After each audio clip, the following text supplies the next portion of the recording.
안녕하세요. 유용한 금융 지식을 전하는 황금 언니입니다. 오늘은 해외 송금에 대해서 설명을 드리려고 합니다. 살면서 해외로 돈을 보내야 하는 경우가 가끔 생기곤 하는데 해외로 돈을 보낸다 하면은 어떻게 해야 될지 잘 모르죠. 그래서 일단은 은행을 오셔가지고 이제 번호표를 뽑고 30분 가량 40분 가량 기다려서 은행원을 만났어요. 그래서 해외 송금을 어떻게 해야 되는지 질문을 하고 송금을 할 때는 어떤 정보가 필요한지 알아보고 다시 돌아가셔가지고 그 정보를 가지고 오셔서 또 3, 40분 기다려가지고 은행원을 만나서 송금을 하시고, 보통은 이런 과정을 거쳐요. 처음 송금을 하실 때는. 자, 오늘 이 시간에는 해외 송금을 하려면 어떤 정보들을 알아야 되고 어떤 과정을 거치는지를 설명을 드릴 거예요. 그래서 은행에 가시기 전에, 처음 송금을 보내신다 하시면 은행에 가시기 전에 이 영상을 보시게 된다면 정말 큰 도움이 되실 거라 확신합니다. 은행원이 설명하는 해외 송금 이야기 첫 번째. 해외 송금을 하려면 한 은행을 정해서 그 은행과 1년간 계속해서 거래를 해야 한다. 우선 지정 거래에 대해서 조금 설명을 드려야 돼요. 해외 송금을 이야기하려면은요. 자, 해외 송금을 하려면 지정 거래를 하고 해외로 돈을 보낼 수가 있어요. 이게 은행에서 정한 게 아니라 우리나라 법이, 그 외국판 법이 그렇게 되어 있어요. 그래서 지정 거래의 의미가 어떤 건지 설명을 좀 드려야 되겠죠. 자, 지정거래의 의미는 1년 동안 한 은행을 통해서 해외로 송금을 해야 된다는 말이고요. 이런 제도가 생긴 이유는 개인들이 해외로 돈을 보내는 것을 정부에서 관리를 하기 위함입니다. 네, 정부는요, 국내에서 해외로, 그리고 혹은 해외에서 국내로 이렇게 돈이 오고 가고 하는 것들을 관리를 하고 있어요. 자, 국부가 유출되는 것을 방지하기 위한 목적도 있고, 불법 자금 세탁을 방지하기 위함도 있고, 또 불법으로 증여하는 것을 방지하기 위한 목적도 있어요. 그래서 사유에 따라서 해외에서 송금하는 금액을 제한을 하기도 하고, 일정 금액이 넘게 송금을 하면 자기네들이 그 데이터들을 축적해서 관리하고 있습니다. 그런데 이걸 하려면 개인이 한 은행에서만 해외 송금을 하는 것이 정부 입장에서 관리하기가 편하겠죠. 여러 은행에 동시에 이렇게 한 개인이 보내게 된다 하면은 해외 송금의 누적액 등을 관리하기가 힘들어질 겁니다. 그래서 해외 송금을 하려면 1년에 한 은행을 정해가지고 그 은행에서만 해외 송금을 하게끔 하고 있어요. 이것이 지정거래의 의미입니다. 금액이 5,000불을 초과하는 금액을 송금을 하려면 지정거래를 반드시 해야 하는데요. 만약에 이제 5,000불이 넘지 않은 경우에는 지정 없이도 송금이 가능해요. 그래서 이제 스마트폰이나 이런 데서 손쉽게 해외로 송금할 수 있는 그런 것들의 리밋 금액이 거의 5,000불일 거예요. 그래서 5,000불 정도까지는 큰 제한 없이, 그리고 지정 거래 없이 송금이 가능하지만 5,000불이 초과하게 된다면 그때는 이제 지정을 하셔야 됩니다. 자, 여기에서 1년 동안이라고 제가 계속 강조를 하고 있는데, 1년은 그 해당되는 연도의 1월 1일부터 12월 31일까지입니다. 자, 어떤 사람이 2020년에 12월 31일 날 지정 거래를 해서 5만 불을 보냈다고 가정을 해볼게요. 그러면 다음 해 1월 1일에 다시 1만 불을 해외로 보내야 된다면은 그 1월 1일 날 다시 지정 거래를 해야지 송금을 보낼 수 있다는 말입니다. 또한 지정거래를 하는 은행은 A은행으로 정하면 그 A은행의 어느 지점에서도 송금은 가능해요. 자, 해당 지점에서, 그러니까 지정거래를 한 그 지점에서 거래를 해야 되는 건 아닙니다. 꼭 지정거래를 할 때 꼭 지점을 그 지점까지 이제 지정을 하는 거 아니냐 이렇게 생각들을 하시는데, 은행만 지정이 되는 거지 다른 지점에 가셔도 무방은 하세요. 왜냐하면 사실 같은 은행끼리면은 전산으로 누적 송금액들 관리가 가능해요. 그래서 지정까지 지정을 할 필요는 사실 없기 때문이죠. 자, 그리고 이렇게 지정을 하면 계속해서 그 은행만 거래를 해야 되냐 이렇게 생각이 드실 건데요. 이제 원칙적으로 1년 동안 그 은행을 거래를 해야 되는데, 그러면 그 은행이 마음에 안 들 때는 어떻게 해야 되냐 이런 질문들도 던질 수가 있겠죠. 예, 지정을 하고 중간에 그 지정한 은행을 바꾸실 수는 있어요. 그러려면 구지점, 그러니까 구은행으로 가시는 게 아니라요. 원하시는 새로운 은행으로 가셔가지고 그 은행에서 해외 지정 은행을 바꾸려 한다고 말씀하셔야 됩니다. 이제 간혹 구은행, 즉 바꾸기 전에 은행으로 가셔가지고 지정은행을 바꾸겠다고 하시는데요. 그러시면 안 되고 바꾸고자 하는 새로운 은행으로 가셔서 말씀을 하셔야 돼요. 송금 보내는 당일에 급하게 지정은행을 바꾸려 하는 것은 추천드리지 않아요. 자, 지정은행을 바꾸려면 외국간 지정 변경 신청서를 신은행에서 작성을 해가지고 구은행으로 보내요. 그래서 구은행에서 그 구은행에서 보낸 송금 누적액과 그 은행 지점의 직인 등을 찍어가지고 다시 팩스로 새로운 지정은행으로, 그러니까 고객이 원하시는 새로운 은행으로 보내야 됩니다. 근데 이런 것들이 이제 팩스로 오고 가고 하고, 그 다음에 외환 그 해당 지점의 담당자랑 통화를 해가지고 이런 것들이 이루어지는데요. 그런데 이런 게 보통은 은행 영업시간에 요청을 하게 되잖아요. 그러니까 예를 들어 이제 지정 변경하러 이 새로운 은행의 영업시간에 방문을 하셨어요. 그래서 이 은행의 담당자가 구은행의 담당자한테 연락을 영업시간에 할 거예요. 근데 이렇게 되면은 이제 제가 사실 외환 담당자일 때 이런 경우가 굉장히 많았어요. 그러니까 다른 은행에서 직원이 전화가 와가지고 외국간 지정 변경 신청서를 보냈다고 지금 바로 처리해달라고, 내지는 이제 처음부터 이제 팩스 번호가 어떻게 되냐, 지금 외국간 지정 변경 신청서를 보내려고 한다, 뭐 이런 대화들을 하거든요. 그래서 고객이 지금 당장 송금을 보내야 한다고 급하다고 하시니까 지금 바로 좀 처리를 해달라 이렇게 전화가 오시곤 해요. 그런데 저는 보통 놀지 않고 앞에 고객님 업무를 지금 처리하고 있거든요. 그러니까 뭐 송금을 막 외환 담당자는 연락 보내고 있거나 아니면은 뭐 무역 거래해가지고 신용장 오픈을 막 하고 있어요. 근데 그걸 깡그리 무시하고 전산 입력하던 거를 그냥 탁 내려놓고, 아니면 앞에 고객님한테 양해를 구하거나 해서 그 업무를 해줘야 되는데, 사실 제가 이런 경우들을 겪어봤는데 앞에 고객님들한테 양해를 구하잖아요. 그러면 고객님들이 보통 앞에 고객님들 어떻게 하시냐면, 나도 바쁘다고 왜 이 사람 중간에 끼어든 사람을 우선을 해야 되냐고 이런 반응들이거든요. 그래서 한마디로 이제 앞에 고객님들이 솔직히 양해를 잘 안 해주시는 경우가 굉장히 많아요. 이렇게 되는 경우에는 제가 어떻게 이제 설명을 하냐면, 그 고객님과는 너무 죄송하지만 앞에 고객님 업무 처리하고 있으니까 이 업무 다 끝난 다음에 처리를 해드리겠습니다. 조금 기다려달라고 전달해 주세요. 이렇게 하고 전화를 끊거든요. 그렇게 해서 앞에 고객님 업무를 다 처리하고 그 지정 변경 신청서를 확인해 가지고 이제 전산으로 누적액을 조회하고 팩스 보내고 직인 찍어서 팩스 보내고 이렇게까지 하는 과정이 시간이 생각보다 꽤 오래 걸려요. 그런데 이분은 막 급하다고 계속 재촉을 하시게 된다면 굉장히 이분도 곤란하고 그 은행원도 곤란하고 저도 되게 곤란하고 이런 상황들이 발생하게 되죠. 그래서 지정 변경을 고려를 하신다면 그러니까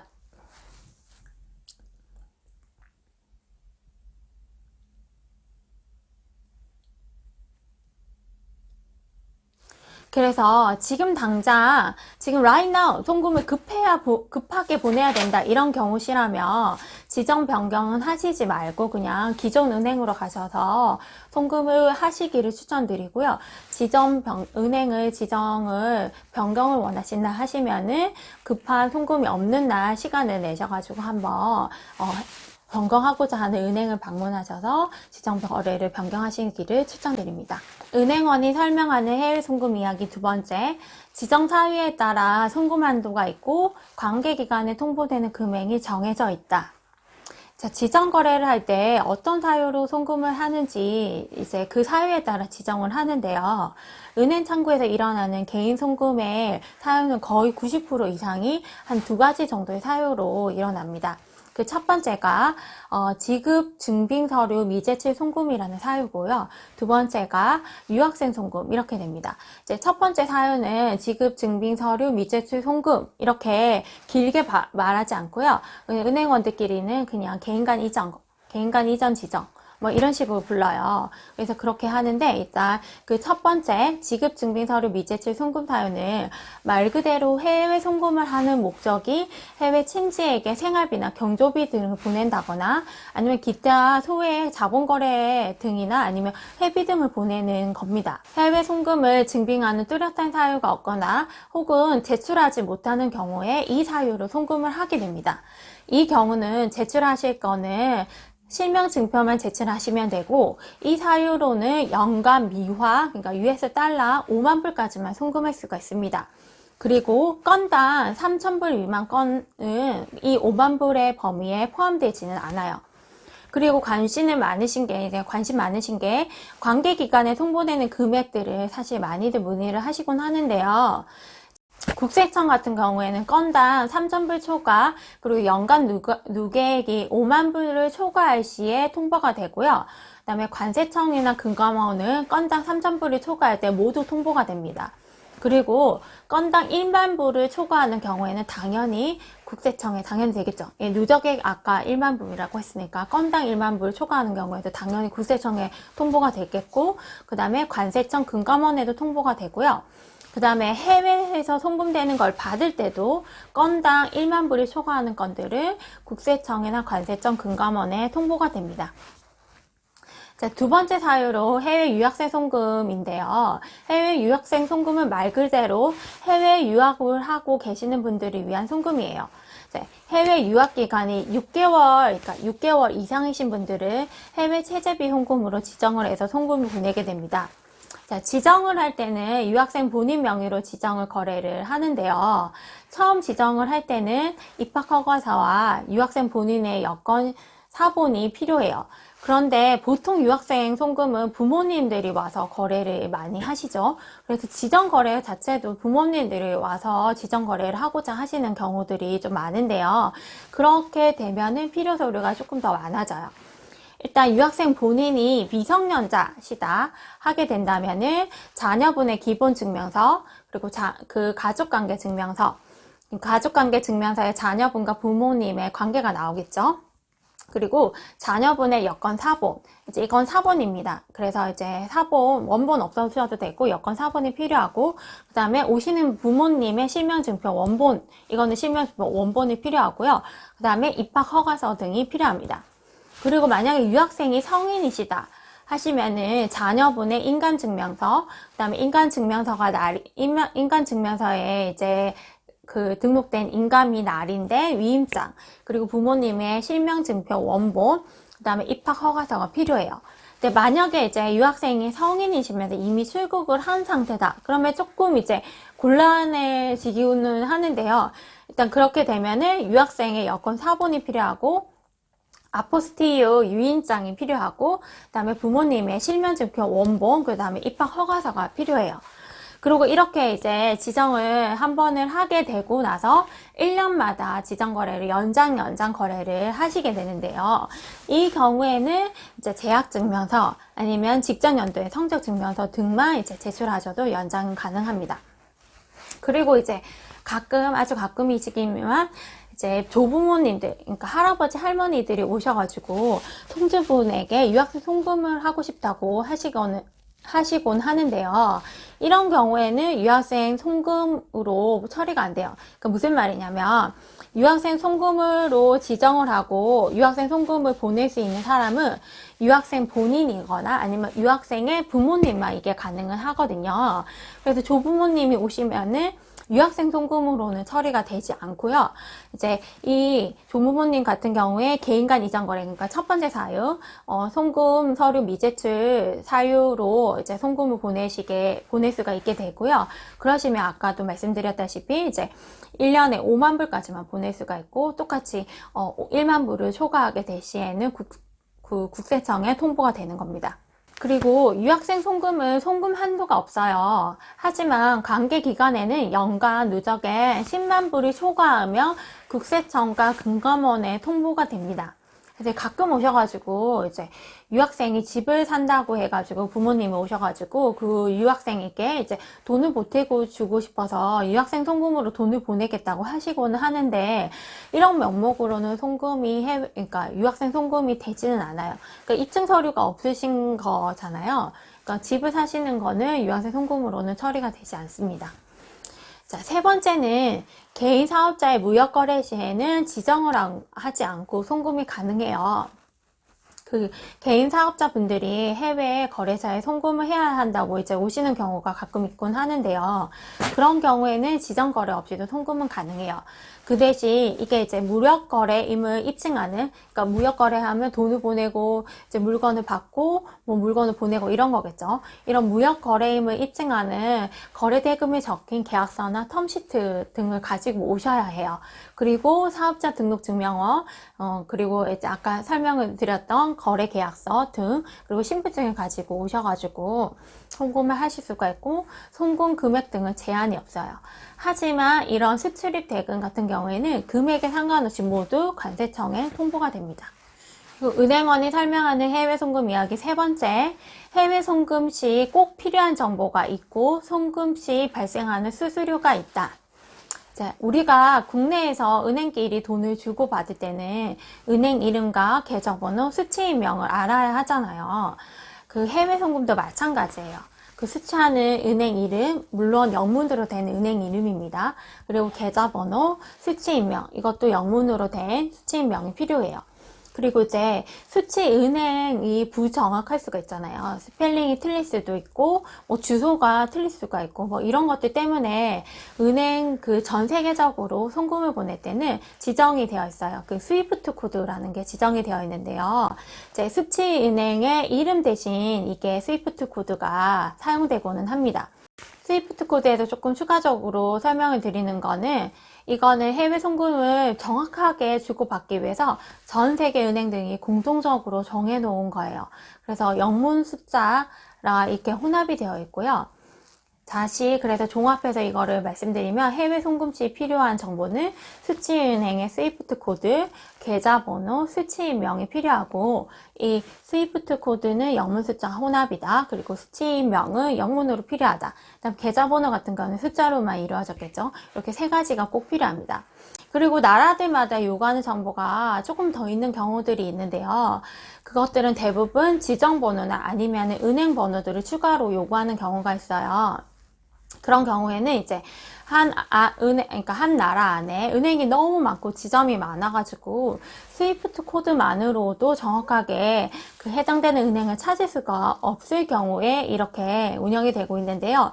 참고로 이제 우리나라 같은, 그러니까 한국 같은 경우에는 은행 번호나 지점 번호까지 필요하지 않아요. 그러니까 앞에 설명드린 스위프트 코드랑 계좌번호, 수취인명만 정확하게 안다면은 국내 은행으로 국내로 이제 송금을 받으실 수가 있습니다.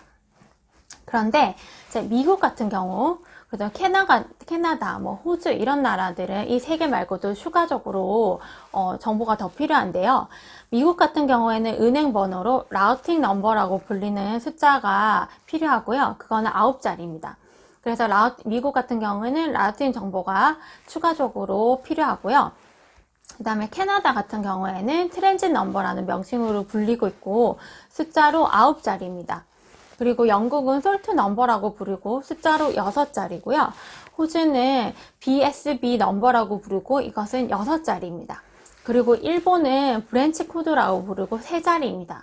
지금은 제가 쭉 열거해드린 이런 미국, 그 다음에 캐나다, 그리고 영국, 호주, 일본 같은 경우에는 이런 추가적인 정보가 더 있으면 더 정확하게, 이거 사실적으로 이 정보를 아셔야지 정확하게 들어가고 하기 때문에 은행원들은 이걸 설명드리면서 이 정보까지 다시 알아오세요. 이렇게 안내를 드리고는 하거든요. 그래서 이 정보까지도 추가적으로 아시는 게 좋습니다. 그리고 이제 송금을 보냈는데 잘못되면 어떻게 해요? 이 정보들이 잘못되면 어떻게 해요? 이렇게 질문을 하시는데, 잘못이 되면은 다시 돈이 돌아오기는 하는데요. 그런데 이렇게 돌아오는 데까지 시간도 소요되고 전신료나 수수료 등은 이제 이미 보낸 거는 환불이 되지 않아요, 은행에서. 그래서 이런 정보들은 가장 정확하게, 아주 정확하게 알아오셔고, 이제 영문의 스펠링 같은 게 틀린 점 없는지 확인하셔가지고 은행으로 내점하시는 게 좋습니다. 은행 송금 시에 발생하는 수수료가 몇 가지가 있어요. 자, 우선 환전 시 발생하는 환전 수수료, 그 다음에 당발 송금 수수료, 그 다음에 전신료, 중개은행 수수료가 있어요. 그죠? 환전 수수료는 환율 우대를 얼마나 받느냐로 발생하는 수수료고요. 당발 송금 수수료는 송금을 보내기 위해 방문한 국내 은행에서 받는 수수료예요. 보통 금액에 따라 차등해서 은행에서 받고 있고요. 그 다음에 세 번째 전신료는 금액에 상관없이 8,000원 정도로 이제 은행들이, 제가 근무했던 은행은 그렇게 받고 있습니다. 그리고 네 번째, 중개은행 수수료가 있는데요. 이 중개은행 수수료도 금액에 상관없이 거의 미화 18불 정도를 받고요. 그 다음에 중개은행 수수료는 받는 사람, 그러니까 수취인 부담으로 보낼 수도 있어요. 일종의 착분식으로 보낼 수가 있는 건데요. 이거는 해외 송금이라는 것들이 이제 중개기관을 거쳐서 일어나기 때문에 어쩔 수 없는 겁니다. 그리고 송금 금액에 상관없이 미화 18불이라는 점도 참고로 하시면 좋겠습니다. 자, 이것으로 해외 송금에 대한 설명을 마치겠습니다. 제 영상이 많은 분들에게 도움이 되었으면 좋겠습니다. 감사합니다.